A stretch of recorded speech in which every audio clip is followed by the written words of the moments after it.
दोस्तों, क्या वाकई नीतीश कुमार की जो ये नई नवेली सरकार है बीजेपी के साथ बनी है, वो भ्रष्ट अधिकारियों को, भ्रष्टाचारियों को संरक्षण दे रही है? ये सवाल मैं इसलिए उठा रहा हूं क्योंकि पहले जनता दल यूनाइटेड के विधायक ने साफ तौर पर नीतीश कुमार के लाडले अधिकारी को पागल कह दिया। तो वहीं दूसरी तरफ अब भारतीय जनता पार्टी के एक विधायक ने अपने ही मंत्रियों के खिलाफ आवाज बुलंद कर दी है, वो भी सड़क पर खड़े होकर नहीं, सदन में यानी विधानसभा की कार्रवाई के दौरान।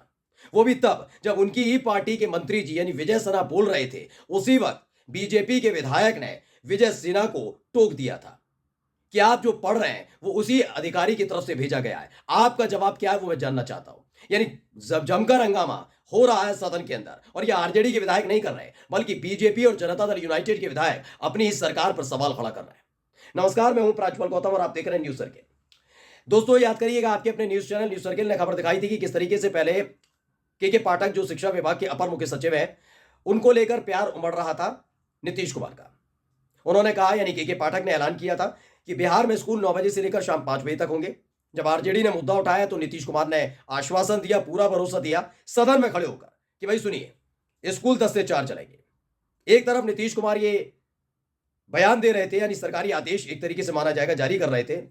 उधर तैयारी हो रही थी वीडियो कॉन्फ्रेंसिंग की, और वो कोई और नहीं कर रहा था, शिक्षा विभाग के अधिकारी यानी कि के पाठक जो अपर मुख्य सचिव है, उन्होंने वीडियो कॉन्फ्रेंसिंग की तमाम अधिकारियों के साथ। लगा कि वो नीतीश कुमार की बात को ही आखिरी बात मानते हुए आदेश देंगे, लेकिन नहीं। उन्होंने कहा कोई बयान देता रहे, मुझे फर्क नहीं पड़ता, शिक्षा विभाग का अपर मुख्य सचिव मैं हूं तो मैं ये आदेश दूंगा। और उन्होंने कहा नहीं, स्कूल चलेगा 9 से 5 ही। इसने बड़ा बवाला खड़ा कर दिया था। नीतीश कुमार समझ नहीं पाए कि उनके अपने ही लाडले अधिकारी ने क्या कर दिया, उनकी तो फजीयत करा दी। अब जनता दल यूनाइटेड के एक एमएलसी निकलकर सामने आए, उन्होंने नाराजगी व्यक्त की है। क्यों नाराजगी की है वो भी आपको बताता हूं। तब सबसे पहले ये वाला एक वीडियो देख लीजिए जो के पाठक ने अधिकारियों के लिए, बिहार की जनता के लिए क्या कुछ बोला है, कैसे उनको गालियां दे रहे हैं। पहले देखिए। यहाँ का लोग आगे ऐसा चेन्नई में आगे साला पा ऐसे चलता है, यहाँ देखे हो किसी को पा ऐसे चलते? लाल लाइट पे हॉर्न बजाते देखे हो चेन्नई में किसी को? यहाँ पे खड़ा होकर पै पै पै पै हॉर्न बजाएगा, देखे नहीं हो क्या तुम लोग? दिल्ली रोड पे लाल लाइट भी है, पै पै भी करेगा। तो आदमी आदमी है। यहाँ डिप्टी कलेक्टर ये हाल है। अब मैं अरे जरा 2-4 लोग लिख के दो कागज पे, डिप्टी कलेक्टर पे कल जरा भेजो उसको मेरे को। तो यही है नीतीश कुमार के खासम खास और लाडले अधिकारी, जिनका नाम है के पाठक, किस तरह से बिहार की जनता के बारे में गंदगी उगलने का काम कर रहे हैं, और इसी ने विधानसभा के अंदर हंगामा करा दिया। आरजेडी के विधायक कहते तो माना जा सकता था कि चलिए नीतीश कुमार के खिलाफ बोल रहे हैं, लेकिन नीतीश कुमार की पार्टी के ही एक विधायक जो एमएलसी हैं विधान परिषद से, मोहम्मद गौस ने, गुलाम गौस ने साफ तौर पर कहा कि ये अधिकारी यानी कि जो ये के पाठक है वो पागल हो चुका है, उसे रांची या फिर इलाज के लिए आगरा भेजा जाए। उनका बयान भी आप सुन लीजिए। पूरा विश्वास है वो सिजोफ्रेनिक केस है, बीमारी होती है, तो अच्छा बेहतर होगा कार्रवाई करने से पहले उसको चाहे रांची भेजा जाए और चाहे आगरा भेजा जाए। इतना तो कर सकती है ना सरकार, पागल है वो। तो आपने सुना, एनबीटी बिहार ने इस खबर को छापा और लिखा कि विधान परिषद में जनता दल यूनाइटेड के एमएलसी गुलाम गौस ने शिक्षा विभाग के अपर मुख्य सचिव के पाठक को कहा पागल, शिजोफ्रेनिया का मरीज बताया, कहा कि रांची या आगरा भेजा जाए। मसला सिर्फ इतना भर नहीं है कि जनता दल यूनाइटेड के विधायक अपनी ही सरकार पर सवाल खड़े कर रहे हैं, नीतीश कुमार के लाडले अधिकारी को पागल करार दे रहे हैं। हो सकता है यह भी माना जा सकता है कि नीतीश कुमार की बात नहीं मानी और उसके बाद इकाई वाला वीडियो आ गया, तो ये नाराजगी नीतीश कुमार के कहने पर ही जनता दल यूनाइटेड के विधायक ने निकाली होगी, ये माना जा सकता है। लेकिन जब बीजेपी के नेता अपनी ही सरकार को भ्रष्ट बताने लग जाए, वो भी सदन के अंदर, तो आप क्या कहेंगे?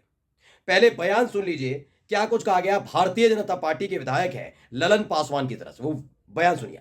मध्य विद्यालय इसी पूरा पूछ रहे हैं। हमने कहा था कि वहां ये 50 साल पुराना मध्य विद्यालय है, 50 मीटर की दूरी, 100 मीटर की दूरी तय करके बच्चे स्कूल जाते थे, लेकिन वहां पर अतिक्रमणकारियों ने जमीन को अतिक्रमित करे, रास्ता को अब 1 किलोमीटर घुरकर बच्चे जा रहे हैं और एनएच 133 होकर के जाते हैं, और लाए दिन एक्सीडेंट होता है। अध्यक्ष महोदय की बच्चे को पहचान नहीं पाता किस तरह एक्सीडेंट होता है, लेकिन वहां के भ्रष्ट अधिकारियों ने माननीय मंत्री जी को जवाब भेजा है कि पूछ रहे हैं, भ्रष्ट अधिकारियों ने जवाब भेजा कि चारों तरफ से रैयती जमीन है और जिस वजह से कि घूर करके नए मोहल्ले से आते हैं। तो सदन की कार्रवाई चल रही थी, लालन पासवान ने मुद्दा उठाया कि एक स्कूल है और वहां पर रास्ता क्रॉस करने की जगह नहीं है। बार बार कहा जाता है तो अधिकारी कहते हैं कि ये सरकारी जमीन नहीं हो सकता, ये दिया जाता है। कई एक्सीडेंट हो चुके हैं, तमाम चीजें हो रही हैं। बार बार जो अध्यक्ष बैठे हुए थे वो कह रहे नहीं, आप पूरी बात रखिए, सवाल पूछिए। लास्ट में वो सवाल पूछते हैं और कहते हैं कि वही जवाब पटल पर कैसे रखा जा सकता है मंत्री की तरफ से, जबकि मैं बता रहा हूं कि जिस अधिकारी ने मंत्री जी को जवाब भेजा है वो एक भ्रष्ट अधिकारी है। उसके बावजूद भी भरे सदन के अंदर मंत्री जी ने उसी भ्रष्ट अधिकारी के जवाब को असली बयान मानते हुए सरकारी बयान बना डाला और सबके सामने परोस दिया। सवाल यह है कि जांच करेंगे या नहीं करेंगे।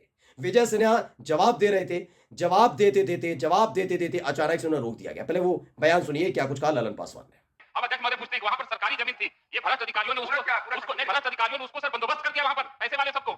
पूरा ये है कि आप स्कूल के आसपास का जो सरकारी जमीन है वहां के सीओ ने जो उसको बंदोबस्त कर दिया, इसकी जांच अध्यक्ष कराएंगे। तो ललन पासवान ये सवाल उठा रहे थे और सवाल उठाते उठाते विजय सिन्हा ने जवाब देना शुरू किया तो ललन पासवान ने अपनी ही सरकार के, अपनी ही पार्टी के एक मंत्री को टोक दिया। वो हंगामा होने लगा इस बात को लेकर।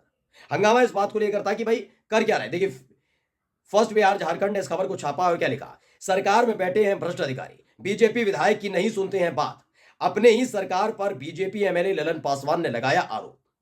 अब ये हालात बनने लगे। याद करिएगा थोड़ी देर पहले मैंने एक वीडियो आपको दिखाई थी जिसमें आपको मैंने बताया था तेजस्वी यादव, और फिर इस वीडियो को सेव करके रख लीजिएगा। तेजस्वी यादव की जब से जन विश्वास यात्रा निकल रही है तब से तमाम विधायक बेचैन उठे हैं। ये तमाम विधायक इसलिए बेचैन हो रहे हैं क्योंकि उनको पता लगा है कि देखिए कुछ भी हो जाए, हम नेता हैं, हम नेतागिरी करते हैं कहां से, सियासत कहां करते हैं, बिहार में।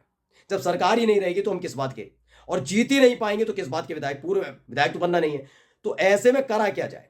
हमें ऐसा तो नहीं पार्टी इतनी मोहब्बत करती है कि महाराष्ट्र भेज दे, महाराष्ट्र जाके थोड़ी ना राजनीति करेंगे, करनी बिहार की राजनीति है तो एक सेफ साइड वाली जगह जाना है। क्योंकि बीजेपी के दिग्गज नेता तो वोट मांगने जाते नहीं है, जाते हैं हम जैसे विधायक, और हम जैसे विधायकों के समर्थन से सरकार बनती है। लेकिन जब जनता हमें वोट ही नहीं देगी तो हम विधायक कैसे बनेंगे। मंत्री तो बनना दूर की बात है, सरकार बाद में बनेगी, मंत्री बाद में बनेंगे, विधायक ही नहीं बन पाएंगे क्योंकि नाराजगी जनता के मन में देखी जा रही है। तेजस्वी यादव की जनविश्वास यात्रा जो कभी सीतामढ़ी पहुंचती है, कभी शिवहर पहुंचती है, अलग अलग जगह जहां पहुंच रही है, वहां पर भीड़, बेतहाशा भीड़, केवल मीडिया ही नहीं दिखा रही है तो कोई बात नहीं, लेकिन ये लोग देख रहे हैं, एक एक इनपुट ले रहे हैं। जनता दल यूनाइटेड के विधायक जो यहां से है अपने इलाके में जाती है तो पता करते हैं कि क्या रहा, रिस्पॉन्स पता किया जाता है, पता लगता नहीं जबरदस्त भीड़ थी सर। वो कहते अच्छा, क्योंकि अगर ये जबरदस्त भीड़ थी तो तेजस्वी यादव का जलवा है, जो काम उन्होंने 17 महीने में किया, इतने रोजगार दे दिए। इस बात को लेकर भारतीय जनता पार्टी के विधायक भी सकपकाए हुए हैं। क्योंकि हाल ही में आपको याद होगा एक रिपोर्ट मैंने दिखाई थी आज तक की, जिसमें सर्वे कराया गया और उसमें पता किया गया कि अगर चुनाव अभी करा लिए जाते हैं तो लोकसभा के हालात क्या है। तो भारतीय जनता पार्टी की जो स्थिति 2019 में थी बिहार में, वो हालात पलट चुके हैं। सोचिए 2019 में एक भी सीट तेजस्वी की पार्टी यानी आरजेडी नहीं जीती थी, लेकिन हालात अब ऐसे बन चुके हैं कि 6 से 7 सीटें, ये कब की बता रहा हूं याद करिएगा, फ्लोर टेस्ट से पहले सर्वे कराया गया था और उसी समय हो गया था कि 6 से 7 सीटें आरजेडी जीतने जा रही। फ्लोर टेस्ट में जो खेला किया गया, आरजेडी के विधायकों को तोड़ा गया, उससे और नाराजगी जनता के मन में है। क्योंकि उस समय एक सवाल पूछा गया था कि क्या आप भारतीय जनता पार्टी के रुख से खुश हैं। तो जो तमाम सर्वे में शामिल होने वाले लोग थे उन्होंने कहा कि बीजेपी चुनी हुई सरकारों को गिराती है, मनपसंद सरकारों को गिराती है, जनादेश का अपमान करती है, यानी बीजेपी तोड़फोड़ की राजनीति करती है, इसलिए उन्हें बीजेपी कतई पसंद नहीं है।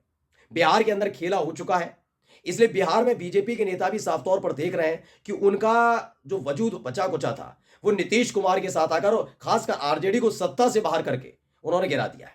और ये नाराजगी लगातार एक जिले से दूसरे जिले में देखी जा रही है। इसलिए कल तक जो जेडीयू के विधायक नाराज थे अपनी ही सरकार से, अब वहीं भारतीय जनता पार्टी के विधायक भी अपनी ही सरकार के खिलाफ झंडा बुलंद कर रहे हैं। नमस्कार।